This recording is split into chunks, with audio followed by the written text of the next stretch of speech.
For installation, we're using all 40mm connections. Male, female elbow need to be cut, so 1 inch left is good enough. We use rubber, so after we push it into the hole, it will stay there.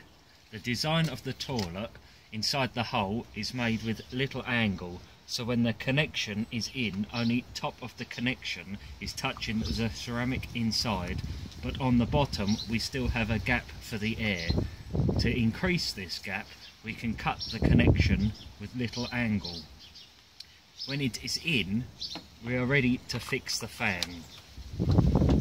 On the end of the 4mm cable and on the end of the fan's cables are connectors, which we will join together. There is only one way, so it is not possible to make the mistake. Before we fit the fan, it is good to check if it is working properly.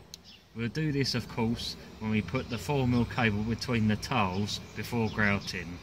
I have done this so I only double check the cable is just 2mm thick and at the smallest spaces we are using between the tiles in the bathroom.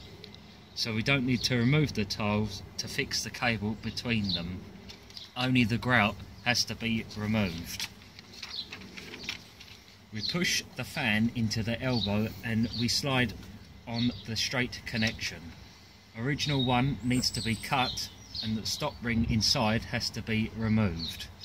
The easiest way to cut it halfway through to get rid of the stop ring inside.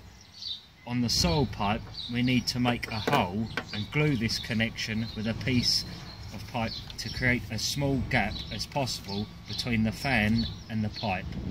Now we slide down the straight connection to close the gap between them. The flexi connection we need is 9 inch long. Length of the soil pipe, which is coming from the wall, is 4 inches in length. This toilet can be fixed to the soil pipe, which is coming from the floor as well. Then we need to use different connections. If the soil pipe is made from metal, it could be easier to drill a hole through the wall for ventilation. Thanks for watching.